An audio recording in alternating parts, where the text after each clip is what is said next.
Dito na tayo sa sandigan ng mga inaapi nating kababayan, ang OFW Alert. Hindi lang isa o dalawa, kundi 20 OFW sa Riyadh ang humingi ng tulong para sila ay makauwi na sa Pilipinas. Sa kanilang ipinadalang mensahe sa Rafi Tulfo in Action, ikunento nila na 10 buwan na lang matapos ang kanilang kontrata sa Riyadh. Pero hindi pa rin sila nakauwi dahil hindi inaasikaso ang kanilang exit visa. May mga na-terminate din sa kanila na hindi pa tapos ang kontrata. Kaya ngayon nakatambay lang sila sa kanilang barracks at matagal lang sabik sa kanilang mga pamilya dito sa Pilipinas. Kami po'y nananawagan at humihingi ng tulong sa inyo, Mr. Rafi Tulfo, dito sa aming kumpanyang Drake & Skull International dito sa Riyadh. Kami po dito ay tapos na ang mga kontrata namin at iba na ay na-terminate at hindi pa rin tapos ang kanilang 2 taon kontrata. Hindi na po kami inaasikaso ng aming kumpanya at pinapabayaan na po kami dito sa aming kampo na nakatambay. Sana po Mr. Tulfo, matulungan ninyo kami dito na makuha ang aming mga benepisyo. Okay, sa puntong ito po, makakausap natin ang isa sa mga OFW sa Riyadh na nanawagan sa atin, si Mr. June Palagan. Sir June, magandang tanghali po sa inyo dito. Idol, magandang umaga po. Opo. Ilan po kayo dyan, Sir June? Sir, marami po eh. Okay. Pero magkaiba ho kayo ng mga agency. Hindi ho isang agency nyo lahat. Tama? Opo. Okay. Ano-ano po ulit yung inyong mga hinaing? Pare-pareho na nakatenga na lang kayo dyan tapos ng kontrata at gusto nyo makauwit pero wala kayong exit visa? Opo. Okay. Yung benefit po namin yung sahod. At saka yung sahod? Po, benefit at sahod namin hindi naibibigay. Benefits at sahod. Gaano po kayo katagal nakatenga dyan, Sir June? Na walang trabaho? October pa po. Lahat po kayo October pa, sir? Hindi po. Meron pong 10 months na nakatenga po rito. Okay. So, paano ho kayo nagsusurvive din ngayon? Kung wala no kayong sweldo o meron pong tumutulong sa inyo para yung dun sa pang-araw-araw nyo pangangailangan, pagkain? Yung sa mga kaibigan po, sa mga kakilala, nanghihingi na lang po. Okay. Meron ho ba kayo, Sir June, mga nakausap sa ating mga taga-gobyerno para masabi po yung inyo pong hinaing, kalagayan ngayon, sir? Meron po yung sa Polo po, nakakahingi po kami ng bigas. Okay. Manuel Momerto Mercado. Mr. Manuel Mercado. Okay. Bukod po sa paghingi ng bigas, wala akong ginagawa po si Mr. Mercado para mapacilitate po yung inyo pong maagarang pag-uwi dito at makausap yung agency? Ang sabi, nakikipag-usap daw po siya sa opisina, kaso wala pa pong balita. Wala daw pong pera. Okay. Walang pera po yung agency? Opo. Hindi, yung company po. Company po ang walang pera daw po. Yung company. Okay. Opo. Pero sa ngayon ho, sir, wala hong nagpo-process na inyong exit visa dyan? Wala po. Okay. At ito ho ay naiparating nyo na sa mga taga-OWA o Polo man lang? Opo. Okay. Yun nga po kay Mr. Manuel Mercado. Sige, para matulungan po ang grupo ni na Mr. June, makakausap po natin si Ginoong Josefino Torres, ang Deputy Administrator ng OWA. Magandang tanghali po sa inyo, Sir Josefino. Magandang tanghali po. Sir, may hinaing po itong si Sir June. Marami po sila at nakatenga po sa isang kumpanya. Wala na po silang makain halos. Tapos na yung kanilang mga kontrata, gusto lang nila makauwi, pero bago niyan, sana makuha nila yung mga benepisyo nila. Ano magagawa natin, Sir Josefino?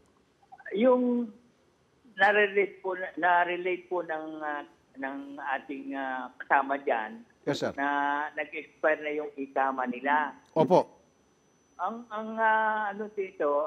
principal responsibility po ay doon sa employer. Yung nagdala po sa kanila dyan sa Riyadh. Opo. Kaya ang gagawin po natin ay kakausapin natin yan, himukin ng ating tao dyan sa Riyadh, yung employer na i-renew ang kanilang ikama para sila makauwi. Hindi po sila makakauwi kung hindi renew yung kanilang ikama. Okay, sandali mo po, sir. Kausapin natin si Sir June. Sir June! Sir. Narinig niyo po yung sinabi po ni Sir Josefino Torres, kausapin niyo po yung employer para ma-renew po yung inyong ikama nang sagay mabigyan ko kayo ng exit visa. Nakausap niyo na po ba yung inyong employer tungkol dyan, sir? Sir, ang aming pagpunta po namin doon, lagi po sinasabi na wala po pera ang opisina, employer po namin. Opo. Ay gusto nga po namin may pertinyo ang ikama, wala po lagi nasabi sa amin. Okay. Okay, Sir Josepino, yun po, wala raw pera yung employer kaya wala pong ginagawang aksyon. Wala pa ang... Wala raw pong pera. Sinabi na ho nila sa employer na i-renew yung kanilang ikama nang sa gayon sila ay mabibigyan ng exit visa. Pero sabi ng employer, wala kaming pera. Walang pera. Opo.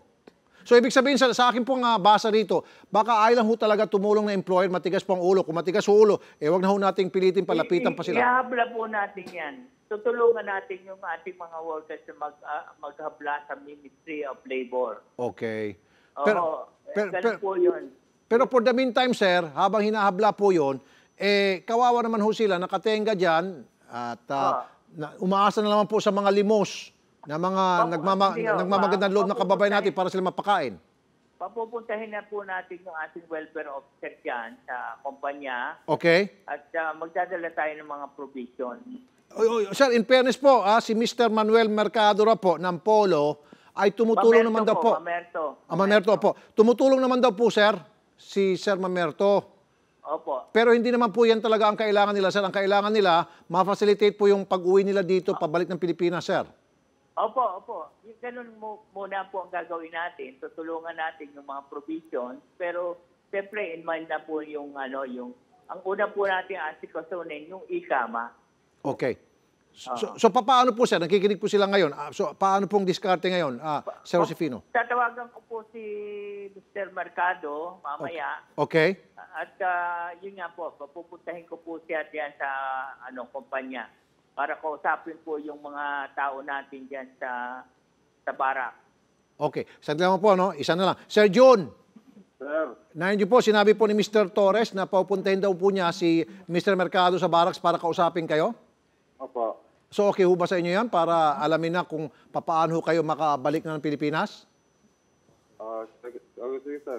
Sige po. So bibigyan niyo instruction. Sir, tulungan niyo kami. Opo. Okay. So Sir Josefino, Opo. so today po, sir, sasabihin niyo po si Mr. Mercado na pumunta sa kinaroonan nila Sir John para kausapin silang lahat at umpisahan na po yung pag-uusap tungkol sa kanilang repatriation. Opo. Okay, sige po. So sir, kami po ay hopefully by Monday next week, gagawa po kami ng another follow-up po sa inyong tanggapan, Sir Josefino. Opo. Salamat po, Ginoong Josefino Torres, sir. Sige po, salamat din. Okay, Sir John. Sir. Okay, narinig naman po yung sinabi ng OWA dito. So sa Monday, sir, kami po ay gagawa ng follow-up, hindi lamang po kay Mr. Josefino Torres, kundi maging po kay Mr. Mercado, pati sa inyo na po. So Monday, magtawagan ulit tayo, sir. Opo, sir.